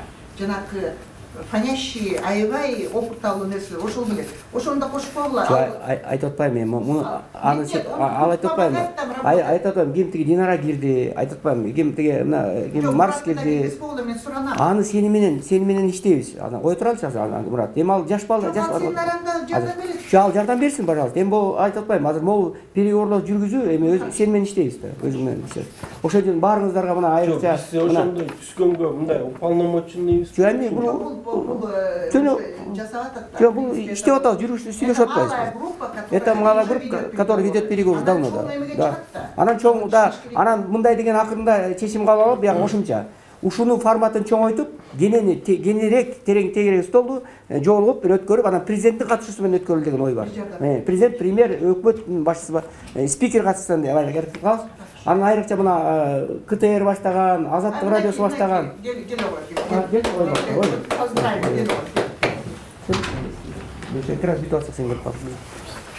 Келіп Сізне отыр. қысқа айтып Тұрсынбек. Келіп отыр. Азыр мен как раз айтып аттым эле, мына Бакыт мырза келди. Биз жака чогулуш болду, Кетип атат уже баары. Анан биз болсо азыр чогулушту өткөрдүк, круглый стол. Мен кече ошо формат берерде, чтобы площадка берерде, жалгыз эле политологдор же саясатчылар сүйлөбөй, Садыр Нуркожоевичтин өкүлү, мына аппарат жетекчиси болуп куттуктайбыз, Бакытбай, ошо ишиңе ийгилик каалайбыз. Жетекчи болуп бекиген экен. Анан Бакыт мырза ошо болуп аткан иштер жөнүндө мына мен кыскача айтып берейин. Биздин политологдор айтты, мына бул жерде Нарымбек Молдобаевич айтты, мен дагы айттым пикиримди. Мен да айттым пикиримди, что Садыр Нуркожоев бул жерде ни при чем. Ал эгерде кандай кворум болбой калса, же укуктук талап туура эмес болуп калса, ал депутаттар чечти, шайлады, бар иштей бер деди. Анан кетирип коюп кайра тигиндей бузулуптур, кворум болбой калыптыр, тияктан кылыптыр деп айткан туура эмес. Ал премьердин күнөөсү эмес бул жерде деп ушуну катуу бирөөлөр айтып атат. Бул күнөө эмес, кворум болбой калды, кайра шайлоо болсун деп атат. Анан кече да өзүңдүн эмеңди окуп калдык. Мындай өзүңдүн бир андай пикириңди алып, башка да балдар пикир айтты. Анан ошо Садыр Нуркожоевич аппараттын иштеп аткан Мекенчилик партиясынын мүчөсү катары, депутатка койгон инсан катары өзүңөрдүн бир пикириңерди билдирип койсоңор, мына журналисттер кыргыз катышып отурат. Анткени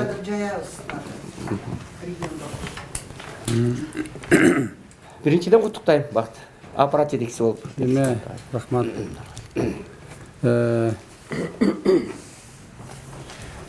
Эң негизгиси бүгүнкү күндө Кыргызстанды, кыргыз мамлекетин сактап калыш керек болуп турат. Аны баардыгыңыздар даана көрүп, билип турасыздар. Анткени себеби элдик толкундоодон кийин биринчи маселе бул өлкөнү укуктук талаага киргизиш керек деген маселе көтөрүлдү. Укуктук талаага киргизүүнүн бир эле жолу бар болду. Бул легитимдүү иштеген парламент. Легитимдүү делген мамлекеттик орган бирден бир бул элдин өкүлдөрү парламент экендигин билесиздер.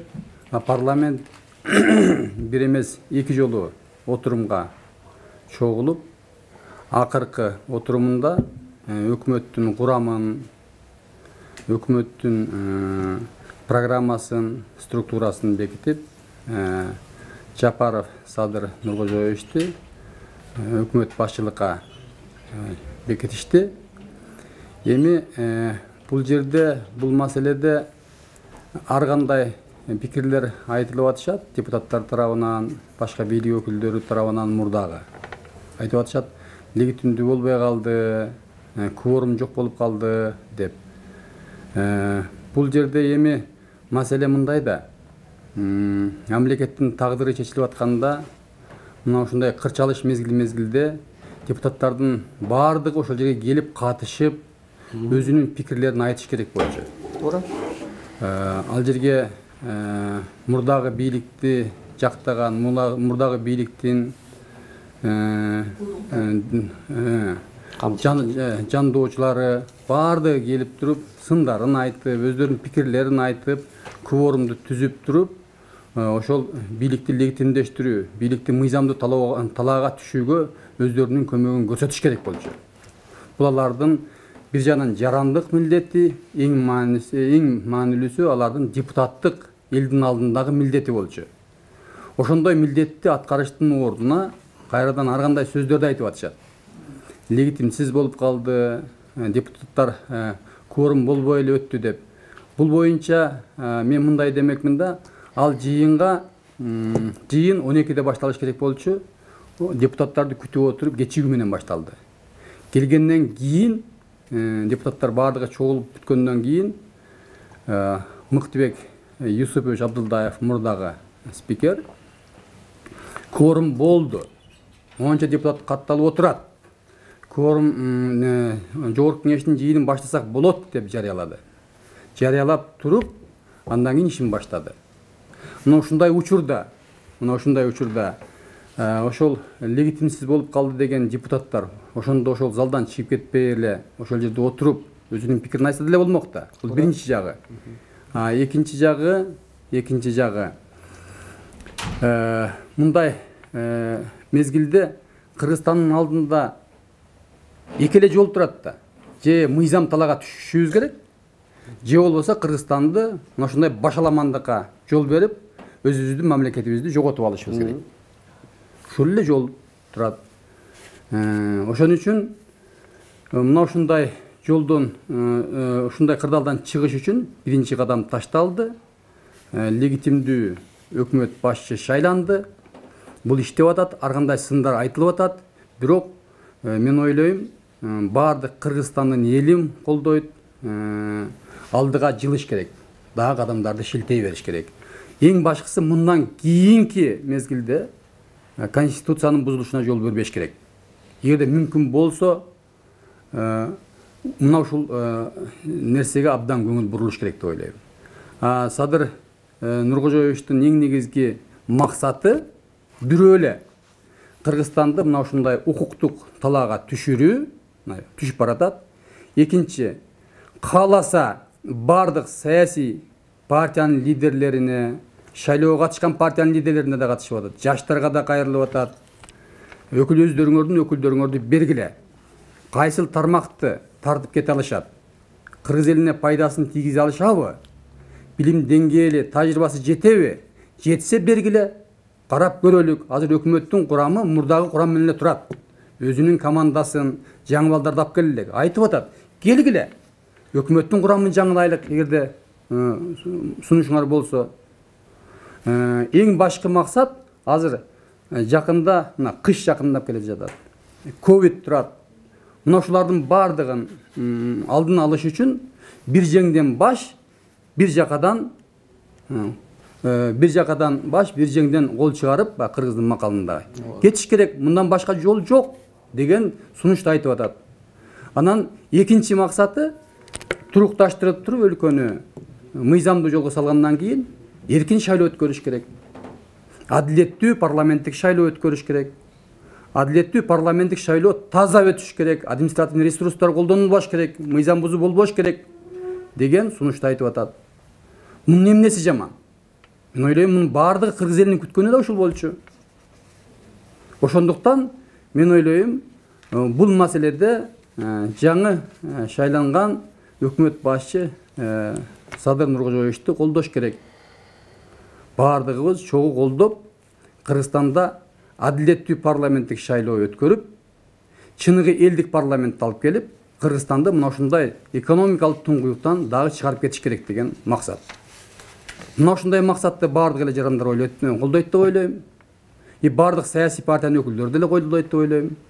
Эми бул жерде ар кандай максатта аракеттер болуп атпайбы? Мисалы, эгерде ошондой легитимсиз дей турган болсо, мына парламенттин мына соңку 5 жылда аракетин көрүп эле жүрөбүз го. Мына жарандык коомдун өкүлдөрү баардыгыбыз журналисттер байкап турабыз. Бир депутат 10 депутаттын ордуна кнопканы баскан учурларды биз нечен жолу көрдүк го. Эмне үчүн ошондой легитимдүүлүк маселеси көтөрүлгөн эмес? Конституцияны терсешкенде. Конституцияны одоно бузган мезгилдер болгон. Эмне үчүн ошондой легитимдүүлүк маселеси көтөрүлгөн эмес? Мына кече парламенттик шайлоодо Ош шаарында 10 кошумча шайлоо участок ачылды. Республика боюнча 500 000 адамды кошумча тизме менен каттаттырып туруп, мал катары жүктөп алып автобустарга бир жерден экинчиге алып келип тыгын кылып, топтоп добуш берди. Эмне үчүн ошондой легитимдүүлүк маселеси көтөрүлгөн жок? Ошон үчүн мына ушулардын баардыгын көрүп туруп, башкача ой кетет да, булардын максаты Кыргызстанга жардам берүү эмес, тескерисинче дестабилдештирип, провокация уюштуруп, кайрадан өздөрүнүн мурдагы максатына жетүү деген аракет болуп атат да. Ошон үчүн баардык жарандарды, коомдун өкүлдөрүнө кайрылат элек. Баардык активисттерге кайрылабыз. Мүмкүн болсо Кыргызстанды мына ушундай туңгуюктан алып чыгып кетелик. Мындан башка жолубуз жок. Мындан башка жолубуз жок. Эки жол бар. Же ушул эски өкмөттүн курамы менен аз иштеш керек, 2 ай парламенттик шайлоо өткөрүш керек. Же болбосо кааласаңыздар өкмөттүн курамына сунуш кылсын. Бардык партиялар ага деле макул. Мындан башка кандай сөз айтыш керек?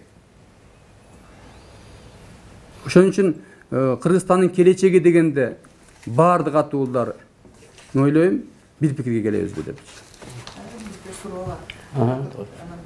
Биз баарын ушул иликтеп келгенбиз, жана ошо шайлоодон мурун эле айтканбыз. Biz ушундай ыплас криминальный системада жашай албайбыз деп. Ошо шайлоо ыплас жана адамдарга каршы, Кыргызстанга каршы деп өзүбүздүн корутунда чыгарганбыз. Эл аралык уюмдардын баарына жеткиргенбиз. Азыркы урматтуу политологдор да азыр талкууда айтып баарын ушундай бир жакшы сунуштарды берди жана Турсунбек акын ошо эмени корутунду биздин эмелерди угуп көрсөңүз, анткени биз каршы эмеспиз Жапаровго, анткени биз баарын көрүп элдин мүдөөсүн да көрдүк.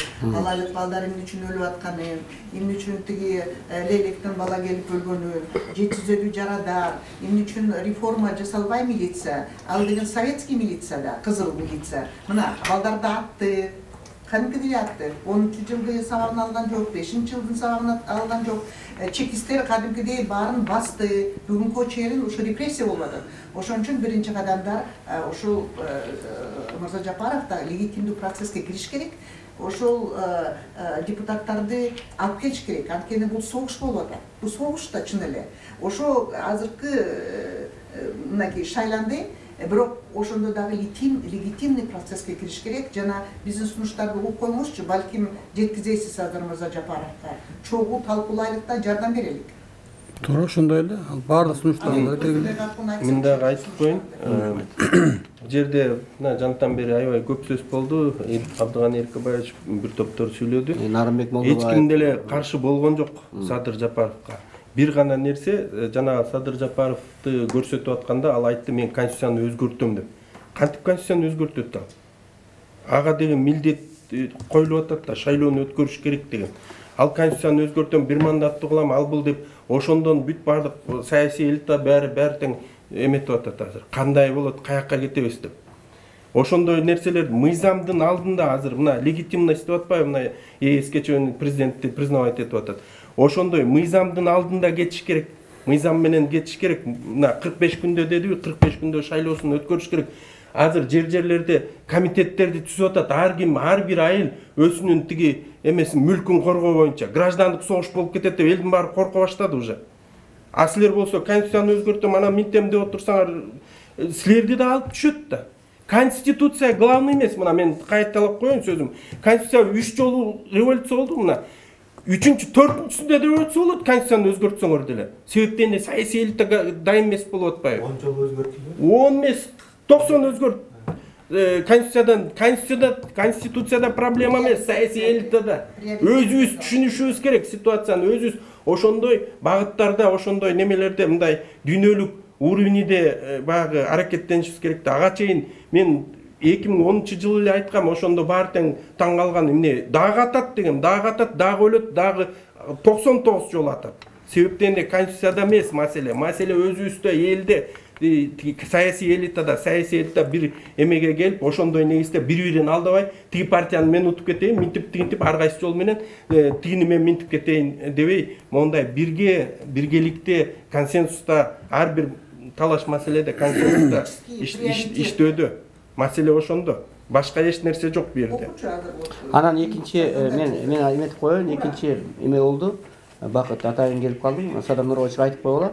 Биздин бүгүнкү тегерек столдун максаты ар бир түрдүү көз караштарды угуу болчу. Тем более мурда күнү мен президент менен телефон менен сүйлөшүп, ал киши дагы бир жакшы ойлорун айтып, анан конституцияны өзгөртүү боюнча оюн билдирди, конституциялык совещание түзүү боюнча оюн билдирди. Бирок деген ал киши биз кетем деген айтты. 3 күн ичинде мен кетишим керек деп, анан эми бул шайлоону өткөрүп, аягына чейин чыгарып, бир укуктук талаага киргизип, анан кийин кетиңиз деген пикирди айтып, анан ушинтип азыр ар ким өзүнүн пикирин билдирди да. Анан бул жерде көп катышып аткан Абдыган Эркебаевич баштап келген саясатчылардын көбү азыр кетип калышты бир тобу. Алар мындай айтышты. Эми баардыгы жакшы, эң негизгиси Садыр Нуркожоевичтин келиши менен тынчтык болду өлкөдө. Эгер ал кишини шайлабаганда, мына тынчтык болду. Ал кишинин шайланышы менен өлкөдөгү жанагы тополоңдун баары токтоду. Бул жакшы нерсе. Ал кишинин авторитети, элдин колдогондугу башка.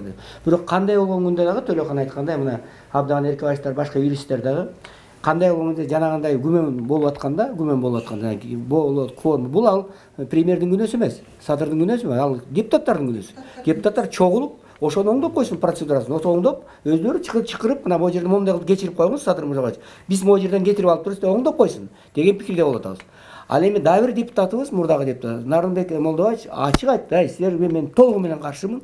Анткени Садыр Нуркожоевичтин аркасы менен шайлоо келип, ушинтип атса эми кайра элди чогулталды тасарып, кайра оңдоп, кайра баарына келтирем да, анда элдин баарын кайра келтирген тасарып, ошол менен от менен ойнотосуң деген сөздөрүн айтты. Ошон үчүн бул жерде түрдүү көз караштар айтылды. Өзүңдүн келгениң дагы, өзүңөрдүн келгениң да жакшы болду, потому что ал кишинин өкүлү келип сүйлөп турса, сүйлөп бул жакшы да. 5 пункт берсең. Анан биз мындай деп чечимге келип атабыз. Биринчи, Жээнбеков кызматына Сооронбай Жээнбекович баягы шайлоону өткөрүп, парламент шайлоону өткөрүп, баягы өзүнүн баягы мыйзамдуу ыйгарым укуктары менен пайда Президент Жээнбеков легитимный жумушка чыгып, конституция берген полномочиялар менен укуктары менен кадамдар жасасын деп. Жапаров менен сүйлөшүп туруп жасайт да. Кадамдарды Садыр Нуркожоевич айтпады өзү. Мен да баардык нерсени саясий күчтөр менен ошондой дебеди, кеңешип туруп иш кылам деп. Анан экинчиси болсо, ушу парламентте өзүнүн конституциялык милдетин аткарып, өзүнүн укуктук ченемдерин аткарып, өзүнүн баягы эмелерин чогулуштарын өткөрүп, кыскасы өзүнүн укуктарын аткарып. Биз анткен жокпуз. Кандай? Башаламан болот. Биз айттык. Азыркы парламент экстренный чогулуш кылып туруп, легитимдүү процессти жасап, премьерди бекитсин дедик. Ана башканы айткан жокпуз. Ошол премьер. Азыр айтсак дагы. Жок айтат, премьерди бекитсин деди, өздөрүн сразу жазып алсаңыз, мондай. Президент аткарсын, өзүнүн конституциялык милдетин аткарсын. Да, аткарсын. Анан ошол жанагы айтпадык беле, муну кайра процедурага кирет да. Эгер жана кворум бузулуп калса, экстренный сессиясын өткөзүп, легитимдүү кадамдарды конституциялык берген полномочиялар менен жасасын. Ошонун ичинде премьер да бар да, туурабы? Ошонун ичинде премьер да бар. Жана проблемасы эгер болсо. Анан төртүнчү болсо, парламент чогулуп, азыркы 7% тосмодон 5 же 3-кө чейинби ылдыйлатуу боюнча маселени чечсин, мыйзамдыктарды чечсин. Анан акырында бир 5 кишиден турган атайын бир шайлоо кодексинин жана беренесин өзгөртү. Анан 5 кишиден турган эме түзүлдү, бир оргкомитет, уюштуруу комитети түзүлдү. Ушул абалдан чыгуу, могу кабыл алган чечимдерди кабыл алуу, сүйлөшүү жүргүзүү, баардык күчтөр менен бир кененирээк дагы форматтагы чогулуш өткөрүп, президентти, спикерди, башка премьерди катыштырып, чакырып, же өкүлү келип, же өзүлөрү келип, бир талкуу кылып, ушул абалдан чыгуунун жолун ойлоп өткөрөлдү. Мен Садыр Нуркожоевичтин позициясын билдирдим да, түшүндүңүздөр да. Ал чогуу сиздердин көз караш менен чогуу эле экен. Ошондой кайра экинчи жолу кайталаштын деле кереги жок деп ойлойм. Туурабы? Бирдей эле. Азыр айткан жоксуз, конституция эчтеке жөнүндө айткан жоксуз. Туура. Эми конституциялык реформа деген ал оңой иш эмес да. Туура. Конституциялык реформа оңой эмес да. Ушул экстренный дезертир болбой, өзүнүн полномочиясын Эч ким каршы болмок, мондай чуу болмок эмес. Эгерде жана мен конституцияны өзгөртөм дебесе, конституцияны өзгөртөм дегенден бүт бар. Жок, эми ал элде талап кылып атат да, ким табылды. Тиякта эме жанагы талпада жок, мындай да. Баш мыйзамды өзгөртүү маселеси, шайлоо мыйзамын өзгөртүү маселеси бул элдин талабы. Кечээги болгон революция элдик толкун шайлоо жыйынтыгынын туура эмес чыгарылгандыгына байланыштуу. Эртең деле болот. Кечээги болгон толкун, кечээги революция бул ошо биздин баш мыйзамдагы кетирилген одоно кемчиликтерден улам. Ада бар. Анын баарын кийин азыр ошон анын баардыгы айтылды. Бул элдин талабы. Элдин талабы бар. Ал ошол жактан айтылган сөз да. Анан бирок грамотно жазыш керек жана. Жана бирок урматтуу катышуучулар, Садыр Нуркожоевич айтып атканда мынтип айткан. Мен конституция боюнча деп суроо бергенде, мен баардык нерсени саясий күчтөр менен чогулуп, кеңешип туруп анан чечем деген, туурабы, ошол жери бар. Ошон үчүн кеңешип атат азыр. Анан опыт алуу нерсени айтышты. Бул кризисный азыр стратегический кадам деп, бул балабыз партиянын мекеним кайсы партия? Мекен ынтымагы. Мекен ынтымагы. Анткени балдар больницада өзү барбадыбы? Мырза Жапаров көрбөдүбү? Колу жок, көзү жок калган. Мына азыр чогултуп атабыз. Киевде мынакей 8.000 сомду биздин кыздарыбыз салып атат. Энеси менен жолуктук багыштап десе. Несин ал уксалар сиздин сөзүңөрдө айтып атат. Бул кылмыштуу бийлик элге каршы жасаган деп шайлоону. Ачык жасаган. Биздин человеческое достоинство растоптано деп, конституцию растоптали деп атат. Аны журналисттер айтпайлы, биякта эле жүрүшүп, моякта эле. Кетиякта айтыш керек, эмне үчүн ээп чыккан деп. Ошон үчүн биякта да айтышты, ошол балдарга гуманитарный жардам берүү план действий демекчи керек азыр биздин сунушта. Анткени ал жерде жалгыз гана Жапаров эмес, бул деген премьер катары ал донорлорду да баарын чогултуп туруп бир жакшы кадамдар жасаш керек. Баягыда эмес тиги 10-жылдагы медаль берди, анан менин героюм, анан апрельский герой, анан сага үй, анан сага миллион эмес. Анткени ар бир баланын, жанагы бала каза болгон. Бул боюнча премьердин маалыматы бар, өзү жолугуп келди. Бул боюнча иш жүрүп атат тиешелүү министрликтерде. Эл аралык уюмдарга чыгып кетти, потому что Бул боюнча иш жүрүп атат. Бар жолукту. Экинчи маселе, бакыт мен суранып кетем. Мен 10 жыл бутум оорусо дагы түрмөдөн чыккан эмесмин. Мен мониторинг жасап, ар бир фамилияны беребиз. А жерде аял өлүп атат, раковая больная. Это коррупционный схема. Бирөөнү чыгарса дагы калчылдап, саясаттан баштап, преступник немче Кара Кыргызстан деп айтышат. Он вышел и уехал, да? Там миллион людей задействовано было. Ошон үчүн ал жерде эмедик вот принципы Манделы, люди, биз жазып берелик, заключенные с особыми потребностями деп. Эмне өзбектин президентинен же премьерден биз жаманбызбы. Ковидтин астында ошол аябай ыйлап аткан адамдар дүйнө барып Куран окутуп, же болбосо церковь барып көмүшсүн. Түрмөдө ар бир адам өлгөн, бул Кара Кыргызстан деп эсептелет. Ошону жазып алсаңыз, биз списканы жиберелик. Не надо коррупционная схема. Мен сени чыгарам, анан позуңду алып кел, анан тиги неме энеңди акчаңды алып кел, хватит уже. Анан Садыр Мурза, самое главное, реформа милиции, это красная милиция, Дзержинскийдин милиция, Кыргыздын милиция эмес. Чекисты это красная милиция, которая, да, реформа жасаш керек ушулардан. Атпай балдарды. Азыр эң стабильность кабыланы кетириш керек. Экономика. Анда бакыт өзүң бүттүң да, силер? Анда мына жакшы болду, бакытында келген өкүлү катары премьердин мына бардык күчтөргө барыңыздарга рахмат. Аягына чейин калып, сабырдуулук кылып, баарын угуп, чечимдерди кабыл кылып, ошондой иштейбиз да. Макул. Рахмат барыңыздарга. Бүгүнкү жыйын ошол менен аяктады. Барлық işimizde iyilik қалайын. Мындан да кеңири форматта, жақын аралықта, кеңири форматта видео өкілдерін қатыстырып, өтөлөнген чоң ойынымыз бар.